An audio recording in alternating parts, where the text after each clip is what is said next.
Commander Jake stared at the tactical display and felt his stomach drop. Red dots covered the screen like a disease spreading across healthy tissue. Each dot represented a warship, and there were hundreds of them. His own fleet consisted of 12 ships. The math was simple and brutal. "Sir, we're receiving their transmission now," Lieutenant Amy Parker said from her station. Her voice remained steady, but Jake could see her hands shaking slightly on the controls. The main screen flickered and showed a warlord. The alien looked like a cross between a lizard and a mantis, with 4 eyes that gleamed with cold intelligence.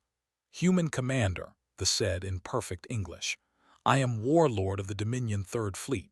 You will evacuate your colony within 12 hours. After that, we will claim New Athens for the Dominion. Any humans remaining will be eliminated." Jake kept his face blank.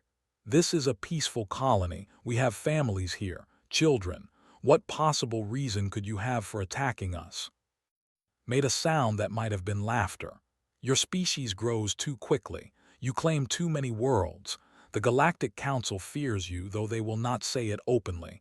We will show them that humans can be stopped." The transmission ended. Amy turned to face Jake. "Sir, we have 200,000 colonists on New Athens. Our transport ships can evacuate maybe 30,000 before they arrive. What are your orders?" Jake closed his eyes for a moment.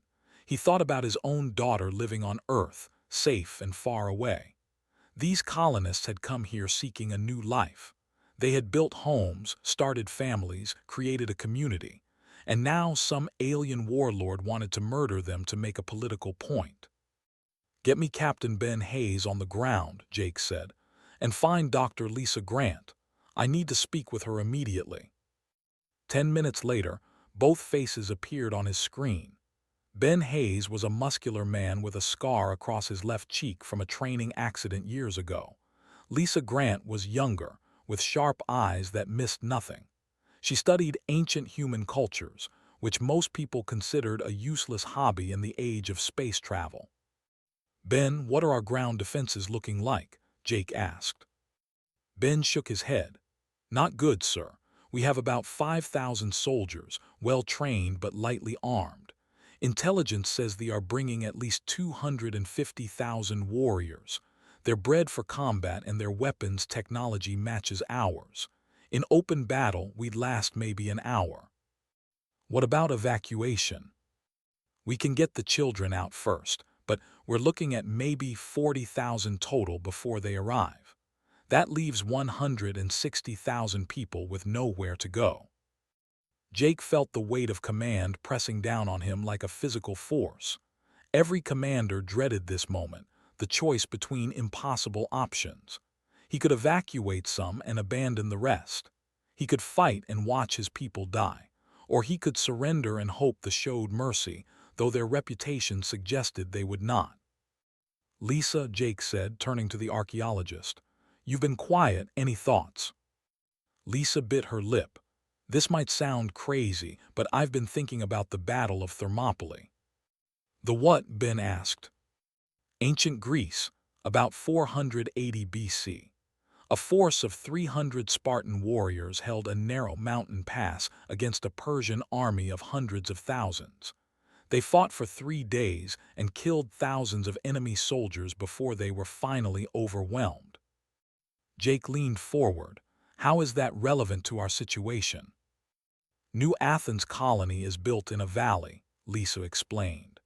"There's only one route through the mountains that can accommodate their troop transports and heavy weapons. It's about 50 meters wide at the narrowest point. If we position our forces there, they can't use their numbers against us. They'd have to come at us in limited groups." Ben frowned. "That's defensive thinking. Eventually, they'll just pound us from orbit or find another way around." "Not if we make them angry enough to commit to a ground assault," Lisa said. "They are proud warriors. If we bloody their nose in that pass, we'll take it as a personal insult. He'll want to crush us face to face." Jake studied the topographic map of the colony. Lisa was right about the terrain. One narrow pass, steep mountains on both sides. It would be a killing ground if they positioned themselves correctly, but it would also be a death trap if things went wrong. How long could we hold them? Jake asked. Ben pulled up some calculations. If Lisa's strategy works and we can limit their approach, maybe 3 or 4 days, long enough to complete the evacuation of everyone who can fit on the transports. And the soldiers who stay behind. Ben met his eyes without flinching. They'd be buying time with their lives, sir. Jake stood and walked to the window of his ship. Below, New Athens glowed with lights. Families were having dinner together. Children were playing in the streets. People were living their lives without knowing that death approached from the stars. He had sworn an oath to protect them. Contact the Galactic Council, Jake said. Request immediate military assistance. Tell them we're facing an unprovoked invasion. Amy worked her console for several minutes, then looked up with disappointment on her face. Sir, the Council says they cannot intervene in what they call a territorial dispute. They're recommending we evacuate and file a formal complaint. A formal complaint, Jake repeated, his voice flat. They want us to file paperwork while 200,000 humans die. That's the essence of it, sir. Jake made his decision. He had joined the military 20 years ago because he believed in protecting people who could not protect themselves. Every lesson from Earth's long history taught the same truth. Sometimes you had to stand and fight, even when the odds were impossible. Ben, I want every soldier we have moved to that mountain pass within 24 hours. Lisa, you're now my chief tactical advisor. I want you to teach my officers everything you know about ancient defensive warfare. Sir, Amy interrupted, the Council will consider this a violation of their non-intervention policy. They might sanction Earth. Let them, Jake said. I'm not abandoning those people. Amy, send a message to all colonists. Tell them to prepare for evacuation, priority to children and essential personnel. Everyone else needs to shelter in place. And the message too? Amy asked. Jake smiled without humor. Tell him we reject his demands. Tell him New Athens is human territory, and if he wants it, he'll have to take it from us. The bridge fell silent. Everyone understood what this meant. They were choosing to fight a battle they could not win against an enemy that outnumbered them 50-1. Military doctrine said this was suicide. History said it was their duty. Sir, Ben said quietly, the men and women on the ground, they'll follow your orders, but they should know what we're really doing here. Then tell them the truth, Jake replied. Tell them we're buying time for the innocent. Tell them that sometimes warriors have to stand between evil and those who cannot fight. Tell them that this is what humans do. He looked at the red dots on his tactical display, then at the peaceful colony below. Somewhere in human history, 300 Spartans had made a similar choice. They had stood in a pass and refused to yield. They had died, but their sacrifice had meant something. Jake did not know if he and his people would survive the coming battle, but he knew they would fight. And perhaps, just perhaps, they would remind the galaxy that humans were not so easily conquered. The countdown began. 72 hours until the fleet arrived. 72 hours to prepare for the impossible. Sargent had fought in 3 wars before coming to New Athens. He knew what combat looked like, knew the smell of it, knew the taste of fear in his mouth. But he had never prepared for anything like this. Form up in 3 lines, he shouted at the soldiers assembling in the mountain pass. Shields in front, weapons ready. When they come at you, you lock together like I showed you. Nobody breaks formation. Nobody runs. We hold the line or we die trying. The soldiers moved into position. Most of them were young, colonists who had joined the defense force thinking they would never see real combat. Now they stood in body armor adapted with interlocking energy shields, carrying weapons that could punch through tank armor. They looked terrified and could not blame them. Dr. Lisa Grant walked along the defensive line, checking the equipment. She had spent the last 60 hours teaching ancient Greek tactics to modern soldiers. It seemed insane, but the terrain made it possible. The mountain pass was narrow enough that no more than 50 warriors could attack at once. If the humans held their formation, they could neutralize the enemy's numerical advantage. The Spartans used bronze shields that weighed about 15 pounds, Lisa explained to a group of soldiers. Your energy shields are lighter but stronger. The principle is the same. Overlap them, create a wall that the enemy cannot break through. Use your weapons through the gaps. Stay together and you'll survive. Lieutenant Kate supervised the engineering teams as they set up additional defenses. Energy barriers that could channel enemy forces into predetermined killing zones. Automated weapons platforms hidden in the rocks above. Every advantage they could create mattered when facing such overwhelming numbers. "How long will the barriers hold?" Ben Hayes asked, walking up beside her. Kate wiped sweat from her forehead. "Against sustained fire, maybe 30 minutes, but they'll force them to bunch up, make them easier targets. It's the best we can do with the time we have." Ben nodded. He had positioned his best soldiers at the front of the formation, veterans like who would not panic when the shooting started. Behind them, the younger soldiers would have experienced warriors to guide them. "Sir," one of the scouts called out, "we have movement on sensors. Ships are entering orbit." Ben activated his communicator. "Jake, they're here." In orbit above New Athens, Commander Jake watched the fleet deploy. Their ships moved with military precision, forming a blockade around the planet. His own small fleet maintained position near the colony, ready to intervene if the attempted orbital bombardment. "They're launching drop ships," Amy Parker reported. "Looks like 200 transports, each carrying roughly 1,200 warriors." Jake did the math quickly. 240,000 soldiers heading for the surface, against his 5,000 defenders. The numbers should have been demoralizing, but Jake felt strangely calm. They had a plan. It might be crazy, but it was a plan. "Amy, patch me through to Warlord." The commander appeared on screen, his 4 eyes gleaming with anticipation. "Commander, I see you have chosen death over wisdom. Your primitive defensive position will accomplish nothing." "We'll see about that," Jake replied. "Your people are about to learn something about human history." Made that laughing sound again. "I have reviewed your species' military records, crude weapons, outdated tactics, constant warfare among yourselves. You are barbarians pretending to be civilized. My warriors will sweep through your defenses like wind through grass." "Those are famous last words in human culture," Jake said. "I hope you're recording this battle for your superiors. They might learn something useful." The transmission ended. Jake turned to Amy. "How long until their ground forces reach the pass?" 30 minutes, sir." Down in the mountain pass, walked along the line of soldiers one final time.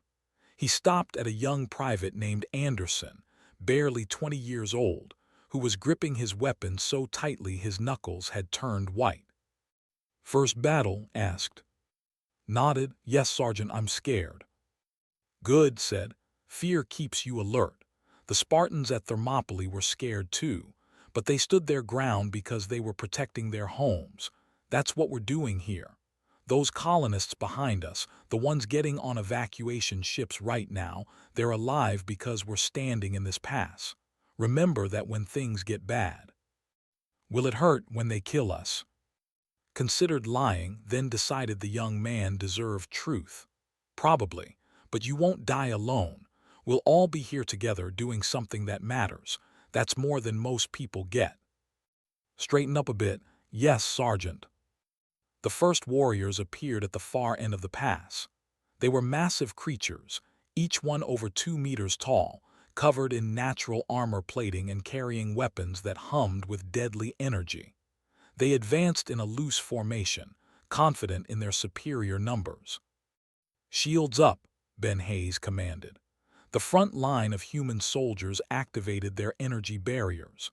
Blue light flickered as the shields interlocked, creating a solid wall across the entire width of the pass. The The charged. They moved fast for their size, covering ground quickly. War cries echoed off the mountain walls as thousands of warriors rushed toward the human position. "Hold," Ben commanded. "Let them come to us." They opened fire. Energy bolts slammed into the shield wall, creating sparks and flashes of light. The human formation held steady. Soldiers in the second and third ranks fired through gaps in the shields, targeting the advancing warriors. Soldiers fell. Their armor could not protect them from concentrated fire at close range.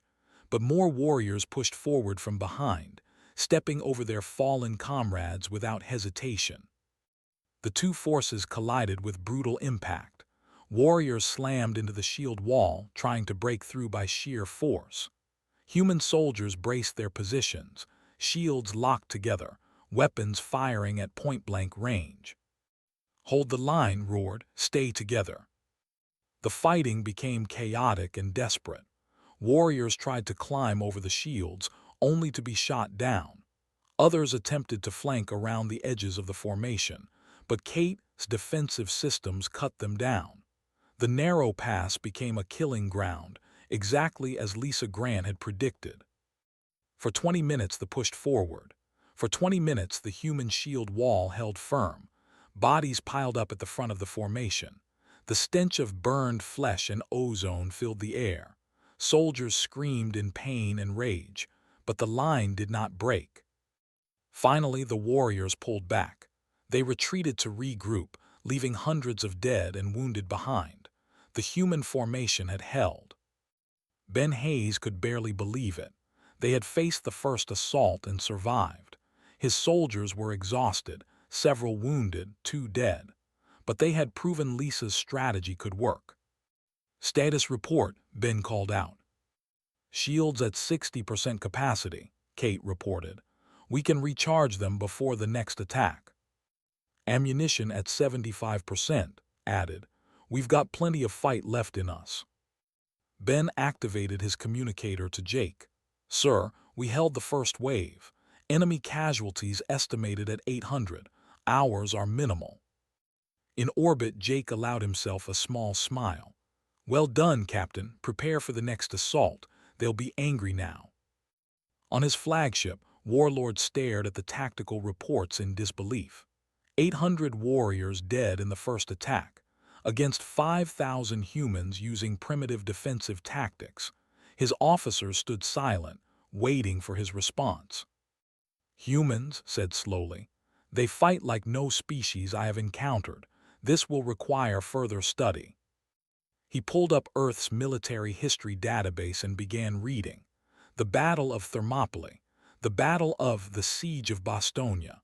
Over and over he found examples of human forces holding impossible positions against superior numbers. It was not luck, it was pattern. "Prepare for the second assault," commanded. "Double the warriors. We will crush them through sheer weight of numbers." But for the first time in his military career, Warlord felt uncertain. These humans were not fighting like civilized beings who valued their lives. They fought like cornered predators who knew death was coming, but refused to surrender. They fought like warriors who had been practicing this type of warfare for thousands of years. In the mountain pass, the human soldiers prepared for the next wave. They were tired, scared, and outnumbered, but they had held the line once. They would hold it again. Because that was what humans did. 48 hours had passed since the first attack. They had launched 6 major assaults against the mountain pass, and 6 times the human shield wall had held. Bodies covered the ground in front of the defensive position. The smell of death hung thick in the air. Private Anderson sat with his back against a rock, eating a protein bar with mechanical movements. His hands still shook from the last battle. He had killed 17 warriors in the past 2 days. Each time he closed his eyes, he saw their faces. "You did good out there," said, sitting down beside him. The sergeant looked exhausted. Blood and dirt covered his armor, and a burn mark crossed his left arm where an energy bolt had grazed him. "How do you do it?" asked. "How do you keep fighting when you know we're all going to die?" Was quiet for a moment. My grandmother used to tell me stories about her grandfather. He fought in World War II, a battle called Stalingrad. The whole city was surrounded, millions of people trapped, enemy everywhere. Everyone said they couldn't win, but they fought anyway, house by house, street by street. And they won. This is different, said. We're not trying to win, we're just buying time. Sometimes that's the same thing, replied.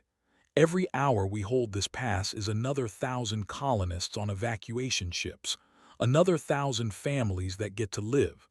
That's worth fighting for. Lieutenant Amy Parker's voice crackled over the communicators. All units, enemy movement detected. 7th assault incoming.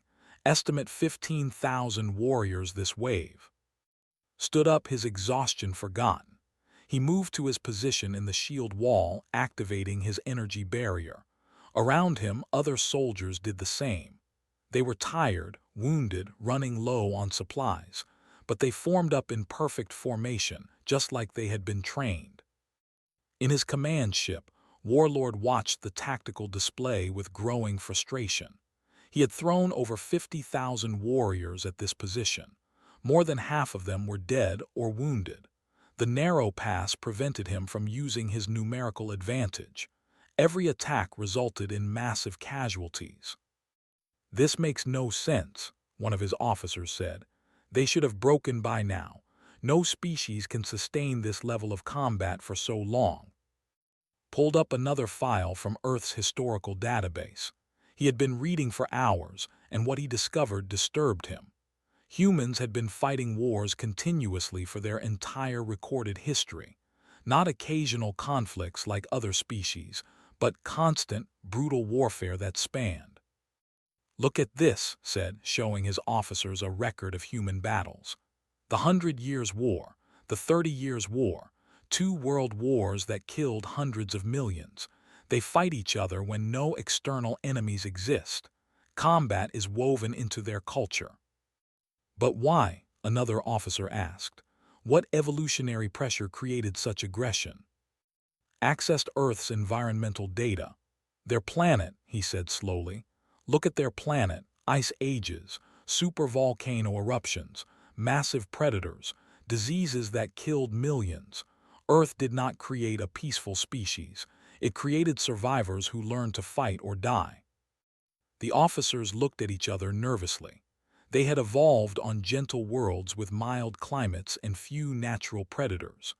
The concept of a planet actively trying to kill its inhabitants was foreign to them. Prepare another assault, commanded. But this time, we attack at night.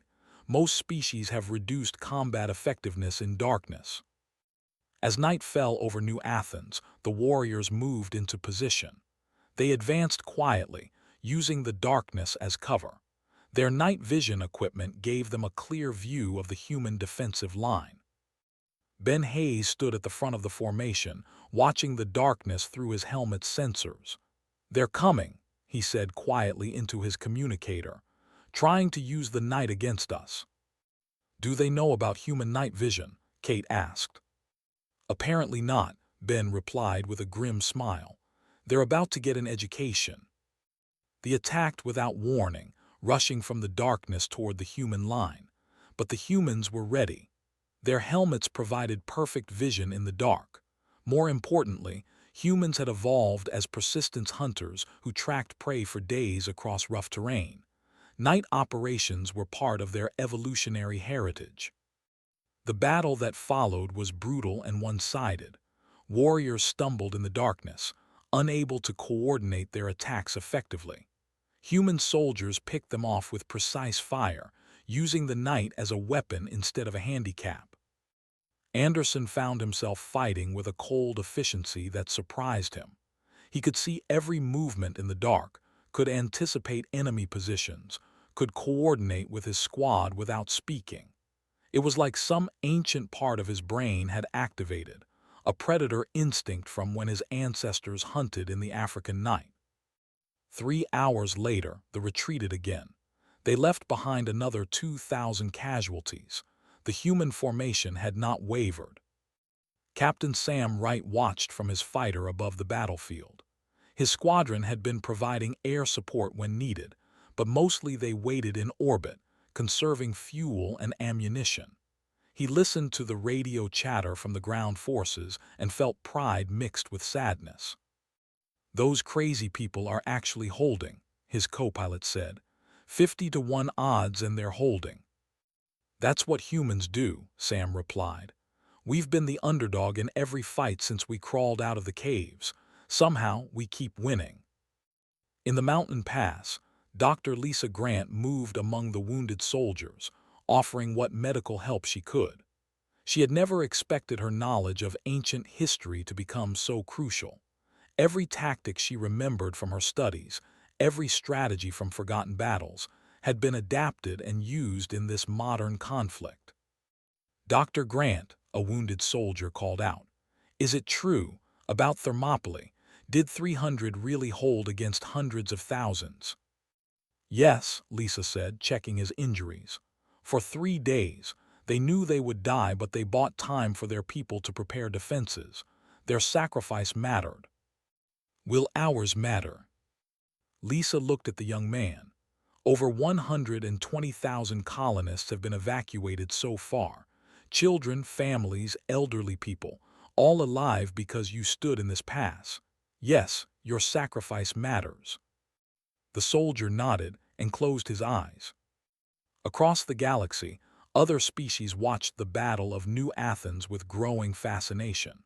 The Galactic Council had refused to intervene, but they monitored the situation closely.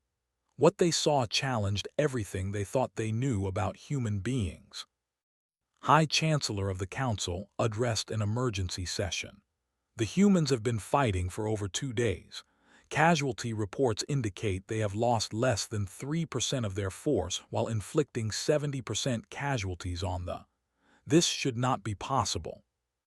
They are using ancient tactics," one counselor noted. "Primitive warfare strategies that we abandoned thousands of years ago." "Perhaps we abandoned them too quickly," another counselor said. "The humans appear to have perfected the art of defensive combat through practice." Pulled up Earth's historical records. Every major human civilization developed unique warrior traditions. Spartans, Romans, Mongols, samurai, Vikings. They have hundreds of distinct martial arts, each refined over generations. While we were building peaceful societies, humans were forging themselves in endless war. "Should we fear them?" a counselor asked. "I do not know," admitted, "but the certainly will after this battle." In the mountain pass, Jake's voice came over the communicators. "All units, listen up. You have held for 48 hours. The last evacuation ships are loading now. 6 more hours and every colonist who can be saved will be off the planet. 6 more hours and you can pull back." The soldiers cheered weakly. 6 more hours. They could do 6 more hours. "But know this," Jake continued. "What you have done here will be remembered. The galaxy thought humans were weak, that we would run when challenged.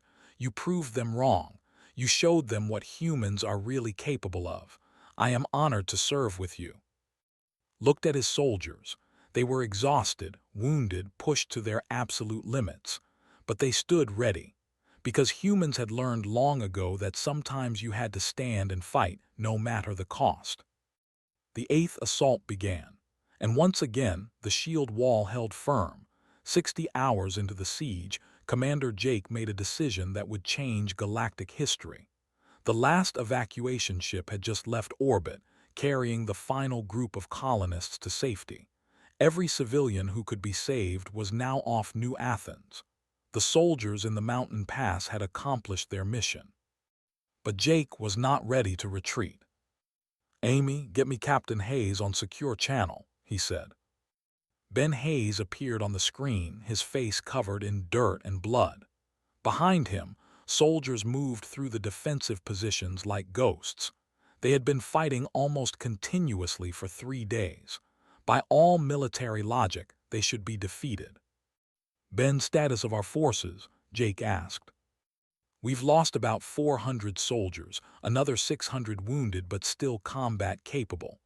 Ammunition is at 30%.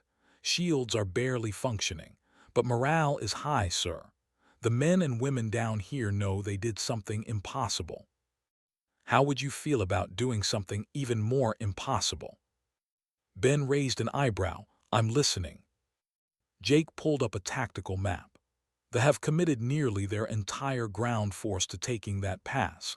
They've lost over 70,000 warriors in 3 days. Their remaining forces are demoralized, scattered, and not expecting any change in our tactics. You want to counterattack, Ben said slowly. Dr. Grant has been teaching me about ancient warfare. The Romans had a saying, the best defense is a good offense. To think we're trapped in that pass, waiting to die. What if we suddenly charged forward and hit them with everything we have? That's insane, Ben said, then he smiled. I love it. When do we go? Give your people 2 hours to rest and rearm. Then we attack. Down in the mountain pass gathered his soldiers. They sat in small groups, cleaning weapons, eating rations, trying to recover from days of brutal combat. When told them about the counterattack, he expected resistance. Instead, they stood up and prepared for battle without complaint. Sergeant Anderson said, we were defending, now we're attacking. Won't that be harder? Normally, yes, replied. But we have advantages that don't understand. We're faster, more adaptable, and we've been training for combat since we were children. Every human culture has martial arts, hand-to-hand combat training, military history. We've been preparing for this our entire lives without knowing it. Dr. Lisa Grant moved through the soldiers, explaining the strategy. The Greeks had a tactic called the counterstrike. After defending for days, they would suddenly charge out and catch the enemy off guard. The psychological impact was devastating. Warriors who thought they were winning suddenly faced an aggressive, determined force. Lieutenant Kate and her engineers prepared special surprises, explosive charges hidden in the rocks above the positions, automated weapons systems that would activate on command. Every advantage they could create mattered. 2 hours later, the human forces stood ready. The shield wall dissolved as soldiers switched from defensive to offensive formation. Weapons were loaded with fresh ammunition. Every fighter and transport in orbit prepared for close air support. All units, Ben Hayes transmitted. We have spent 3 days showing these aliens how humans defend. Now we show them how humans attack, for New Athens, for Earth, for everyone who said we could not win. Captain Sam Wright dove his fighter toward the positions, his weapons hot and ready. His squadron followed, 12 ships moving in perfect coordination. Remember your training, Sam transmitted. Fast, aggressive, no hesitation. Make every shot count. The human ground forces charged forward with a roar that echoed off the mountains. They poured out of the pass like water breaking through a dam. The who had been preparing for another defensive siege were caught completely unprepared. Led from the front, his weapon firing in controlled bursts, warriors scrambled to form defensive lines, but the humans moved too fast. They used cover expertly, advanced in coordinated teams, exploited every weakness in the enemy formation. Anderson felt something change inside him as he fought. The fear was gone, replaced by cold purpose. He moved through the battlefield like he had done this 1,000 times before. His body seemed to know what to do without conscious thought. Dodge left, fire twice, roll behind cover, advance. It was like accessing genetic memory from countless ancestors who had fought to survive. They tried to fall back and regroup, but Sam Wright's fighters screamed overhead, dropping precision munitions on their retreat routes. Kate activated the hidden explosive charges, destroying enemy supply depots and communication equipment. The force began to collapse. In his flagship, Warlord watched the tactical display with horror. His entire ground force was in chaos. The humans, who should have been exhausted and defeated, were tearing through his warriors like they were training dummies. "How is this possible?" one of his officers shouted. "They have been fighting for 3 days without rest. They should be collapsing from exhaustion." accessed more files from Earth's history database. He found records of human soldiers marching for days without sleep, fighting battles while wounded, continuing to attack even after being shot multiple times. He read about the Battle of the Somme where humans fought for months in trenches filled with mud and death. He learned about Stalingrad where humans fought through winter without adequate supplies. Their planet made them this way, said quietly. Earth is what we would classify as a death world. Extreme temperatures, dangerous predators, constant natural disasters. Only the strongest, most adaptable species could survive there. And humans are not just survivors. They are apex predators. He pulled up biological data on humans. Their endurance was unmatched in the known galaxy. They could regulate body temperature efficiently, process food into energy quickly, and function on minimal sleep. Their brains could process tactical information rapidly. Their hands could manipulate weapons with precision. Evolution had created a species perfectly designed for warfare.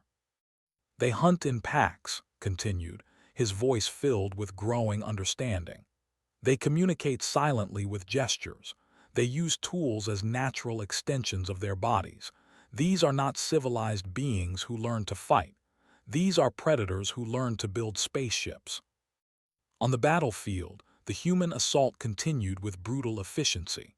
Warriors who tried to stand and fight were overwhelmed by coordinated fire from multiple angles. Those who tried to retreat were cut down by airstrikes. The narrow pass that had been a defensive advantage now became a trap for the aliens. Ben Hayes coordinated the attack from a mobile command post, directing units with calm precision. He had studied historical battles his entire career. Alexander the Great, Julius Caesar, Napoleon. Every great commander understood that warfare was about psychology as much as weapons. Break the enemy's will and you break their army. Sergeant, push forward on the left flank, Ben ordered. Activate the eastern charges. Right, I need air support on coordinates 37 Alpha. The battle became a symphony of destruction. Every piece moved in coordination. Every soldier knew their role. This was what humans had been practicing for thousands of years. The force broke. Warriors who had fought bravely for 3 days suddenly lost their will to continue. They fled in disorder, abandoning equipment and wounded comrades. The humans pursued relentlessly, giving no chance to regroup. Sir, we're receiving a transmission from Warlord, Amy Parker reported to Jake. He's requesting a ceasefire. Jake let the transmission wait for a moment. He wanted to feel uncertainty, to understand what it was like to be powerless. Then he accepted the call. The warlord looked defeated. His 4 eyes were dim, his posture slumped. Commander, I request immediate cessation of hostilities. We will withdraw from this system and never return. That is acceptable, Jake said. But first, I want you to send a message to the Galactic Council. Tell them what happened here. Tell them that humans will defend their people at any cost. Tell them that we have been practicing warfare since before we left our planet, and we have become very, very good at it. I will send your message, said, but I will add something of my own. I will tell them that humans are the most dangerous species in the galaxy, not because of your weapons or your ships, but because you refuse to accept defeat. You fight like no other species. You are warriors by nature. The transmission ended. Jake looked at his tactical display. The red dots representing ships were pulling back, forming up for departure. The battle was over. Against impossible odds, humanity had won. The Galactic Council chambers fell silent as Warlord completed his testimony. Representatives from 47 species sat in the circular hall, each one processing what they had just heard. The Battle of New Athens had lasted 72 hours. A human force of 5,000 had defeated an invasion army of 250,000. High Chancellor stood at the center podium, his expression grave. Warlord, you are telling this council that your entire military force was defeated by a species we classified as average in combat capability. That classification was incorrect, replied. His voice carried none of his usual arrogance. Humans are not average. They are the most dangerous warriors in known space. I have fought in 30 campaigns across 12 systems. I have never encountered an enemy like them. Explain, commanded. Activated a holographic display showing footage from the battle. Watch how they fight. Their defensive formations are perfect. Their tactics are ancient but effective. They coordinate without speaking, move like a single organism, and refuse to break no matter the odds. The council members watched in silence as human soldiers held the shield wall against wave after wave of warriors. They saw the counterattack that shattered the force. They witnessed combat efficiency that should not have been possible. This footage has been, a counselor asked. Multiple independent sources confirm it, said. The humans at New Athens faced 50-to-1 odds and won with minimal casualties. Military analysts estimate the suffered 78,000 casualties. Human losses were 643. Shocked murmurs filled the chamber. Such a casualty ratio was unheard of in modern warfare. Ambassador Helen stood from the human delegation section. She was a calm woman in her 50s who had represented Earth for 10 years. The council had always treated her with polite condescension, viewing humans as newcomers who still had much to learn. That attitude was changing rapidly. High Chancellor, may I address the council? Helen asked. Nodded, the council recognizes Ambassador. Helen walked to the center podium, her movements confident. Members of the council, I understand your shock at these events, but you should not be surprised.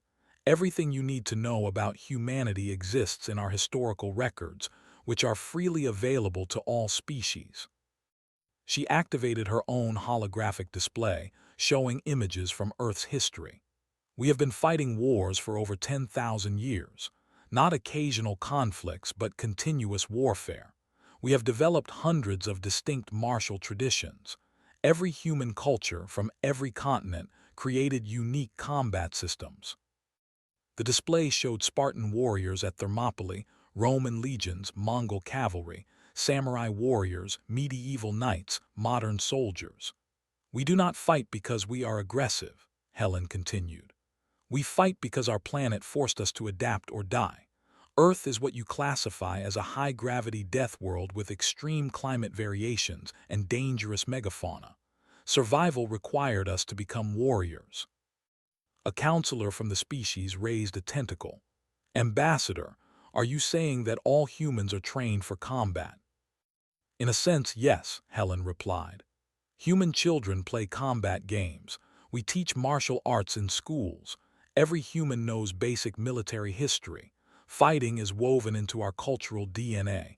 Even our sports simulate warfare. Boxing, wrestling, fencing, archery. We practice combat for entertainment. The council members looked at each other nervously. The implications were disturbing. But here is what you must understand, Helen said, her voice becoming firm. We are not conquerors. Throughout our history, our greatest warriors fought to defend, not to attack. The Spartans at Thermopylae fought to protect Greek cities. The fighters at Alamo fought for their home. The defenders of Stalingrad fought to save their country. Human warrior traditions emphasize honor, courage, and protecting those who cannot fight for themselves. She paused to let that sink in.